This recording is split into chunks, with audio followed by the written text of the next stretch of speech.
Just some tidbits. There's a lot more we need to talk about when it comes to vehicles and guns, because really litigiously, from a legal aspect, it's really a crazy bad idea, the 99.9% of the time, to ever shoot from a vehicle, because really legally you could just drive away oftentimes, right? There's some very strict criteria in which I would do so, but that's a whole nother conversation that we need to think about. But I just want to talk about the mechanical aspect of having done so. Hi ladies and gentlemen, Adam Winch here with Defenders USA. Here's a pro tip for appendix carry when you're in a vehicle. Understand, right now you can see I've got my seat belt on. The seat belt is belted over my waistline area, and if I had to access the gun quickly within a vehicle, I've got to clear the shirt, get that completely out of the way before I get to the gun. Notice, by the way, this is a blue gun. It's a dumb gun. It's simply a mold. It's a training tool. There's no moving parts. It's not a live gun. It's just a training tool. For that reason, I'm going to be holstering in the car as I talk about this, because I don't want to do it with a live gun.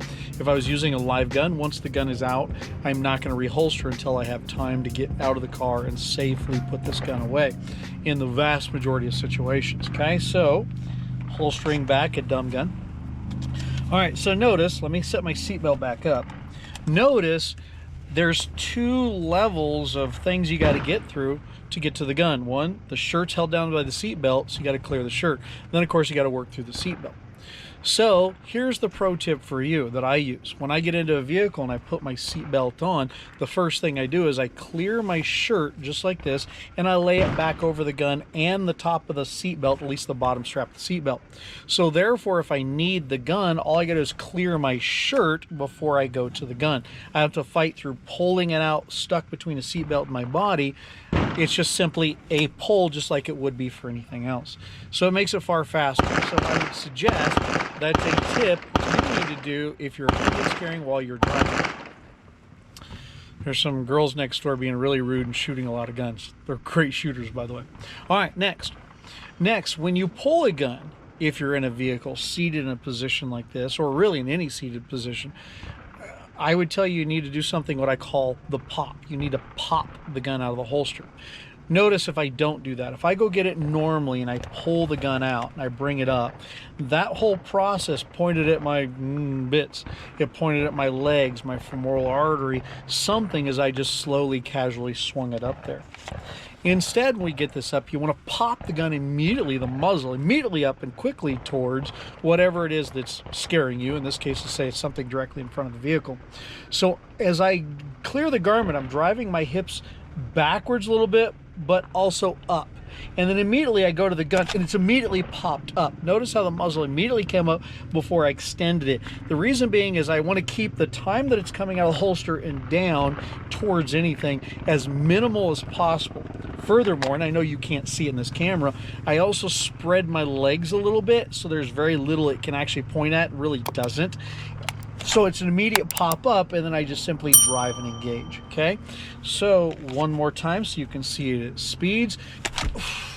Notice I pulled it up, immediately popped it, and then drove out and did my shot if I had to. Now another thing is the angle of the windshield. The angle of the windshield is going to cause deflections to the rounds. So it's very rare that you're just going to shoot through a windshield and it's going to go exactly perfectly where you want it to go. So therefore, oftentimes you need to kind of carve a little channel, a little hole. So I'll sit there and I go boom, boom, boom, boom, 2 or 3 or 4 rounds until I know my rounds are going to go where they're going to go, because I've got to literally chew a little bit of a hole there. If my grip is right, boom, boom, boom, boom, boom, it's going to create a nice, perfect little hole, and you can chew right through and then hit with accuracy.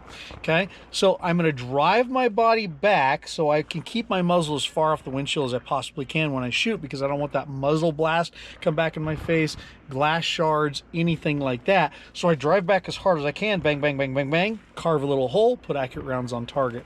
Now, if I was going to this side, outside the driver's side window, because I'm right here, because most of us don't run around with our windows open, though I see it in training all the time, I'm not going to just stick my muzzle out of the window and start excuse me, start shooting, there's a window there, right? It's either hot in the summer, cold in the winter, something. We keep our windows up. So I've got to drive my body away from this window, so when the gun comes out and goes to the window, I'm not up against it, or I'm not just barely off it, because that creates a massive muzzle blast backwards into our faces, or glass shards. So I want to get as far away from the window as possible.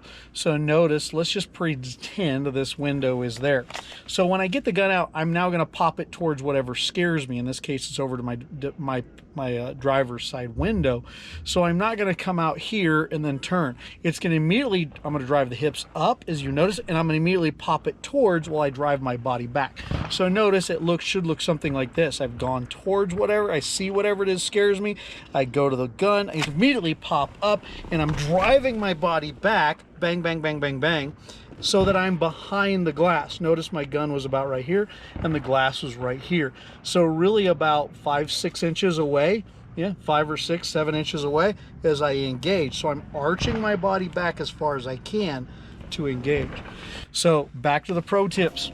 1, when you seat belt in, if you're appendix carrying, tail, pull the tail of your shirt out, the front tail in a sense, and let it go back over it. Then you can just clear. When the gun does come out, just simply pop, immediately pop, drive the hips up and pop it up towards whatever it scares you. So if in this case, here, notice it came up immediately before I drove out and engaged wherever it is I was going to do. And if I have to shoot towards something where there's close glass, drive my body away as far as I can so the muzzle is off the glass and really as far away from the glass, so that overpressure doesn't come back and blast us in our face or the glass shards. All right, hope those tips help. Adam Winch, Defenders USA.